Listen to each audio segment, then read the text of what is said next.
Pinterest mom, and here's what actually happened. I had promised my daughter that we were gonna bake something together, and she was on my butt every single day asking, Mom, when are we gonna do this? Mom, when are we gonna do this? And finally the weekend rolled around, and we went to Publix, the local supermarket, and got all of the ingredients to bake an all-American apple pie. I spent quite a bit of time looking at recipes. I did research on the ingredients. I was reading, pitfalls and pearls, things to look out for, leaving your dough out on the countertop to get to room temperature. Like I did my research before I went to the supermarket. And I didn't pick something that was complicated. I went with the Pillsbury version. I used the Pillsbury dough. I knew that most likely I wasn't going to be a bake from scratch pie crust kind of person, just with my busy schedule. So we went to Publix, we got the Pillsbury dough, we got green apples. So importantly, the recipe had said you needed this special type of apple because they tend to be the hardest or the most tart. I don't know. There's something about it'll fall apart in the oven if you use apples that are too mushy, and then that's going to make your crust mushy, and obviously nobody likes a wet crust on your apple pie. So I got the apple pie, I got the nutmeg. It was an extra ingredient that I hadn't thought of. I thought it was just cinnamon and the natural juices. No, there's also lemon involved so that you can get a little bit of tartness. Okay, so I got all the ingredients, and this was on Saturday. The weekend went on, the weekend just got away from me, and then comes Tuesday night, the night before. I have to fly across the country to San Diego, and it's already 7 p.m. at the office. The kids' bedtime is 8. So I rushed home because I told them we were going to make this pie. I already had the ingredients, and of course, the apples can only last so long on our countertop before they have to be baked. So 7:20, I start peeling the apples with the help of my children. For reference, my children are 3 and 4 years old, so they're not super helpful. They're mostly just an extra set of hands, making a lot of mess, making the cleanup a little bit more difficult. So I'm peeling the apples, they're sticking their hands in, I'm yelling, you're gonna get cut, get your hands out of the peeler, this is my turn, I'm gonna hand it to you.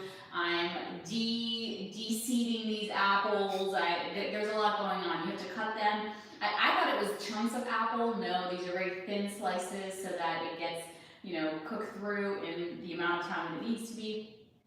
Okay, so we get the apples ready. I mix up the whole thing. I've got my crust perfectly set out. It's room temperature. I lay everything together. I mix it.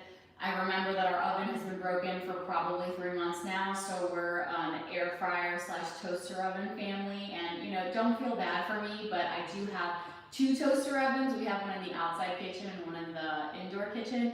We've got this fancy KitchenAid built-in oven microwave combo that's just not working.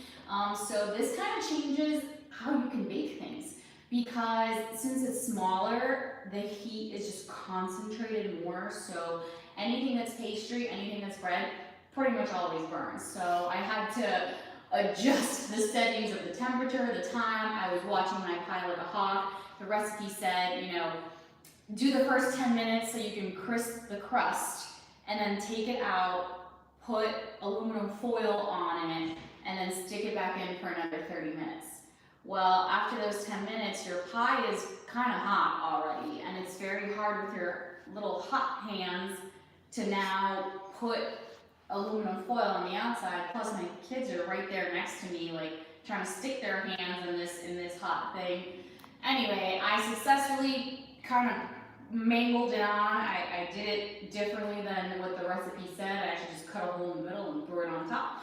Okay, baked my pie, and by this point the kids had gone to bed because it was already past 8 p.m. and I promised them that if they had their breakfast and they eat all their eggs, then they could eat pie in the morning. So morning rolls around, they eat their eggs, they're so excited to eat their pie. I cut the pie, cut pieces for each of us, and both of the kids take a bite, and they're like, Mom, do you even know how to make pie?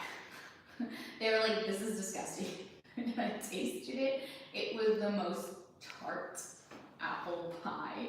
I thought to myself, did I put too much lemon juice? Like, what did I do? I thought that the sugar, the brown sugar we mixed in, the apple flavor, that it would like caramelize in the oven. No, it was like eating sour candy in this pie. So my Pinterest moment, my American pie baking didn't turn out how I thought it would. The kids didn't really want to eat it. This is also in the morning before we're heading to the airport for our flight. But, you know, when I got back, my dad had eaten the entire pie. I guess he thought, you know, it's already here, whatever. Anyways, moral of the story is, you know, it was a good bonding experience with my kids. Now I know what to do better in the future. Probably a different, you know, type of pie. And if my story is any inspiration to you, just like let go of all the Pinterest pressure. Buy the pre-made dough, you know, just don't even spend as much time as I did, because I think now, like how much research I did, I didn't need to do all that. The pie was going to be crappy anyways. It's my first time. Have you ever tried a Pinterest recipe that just totally flopped?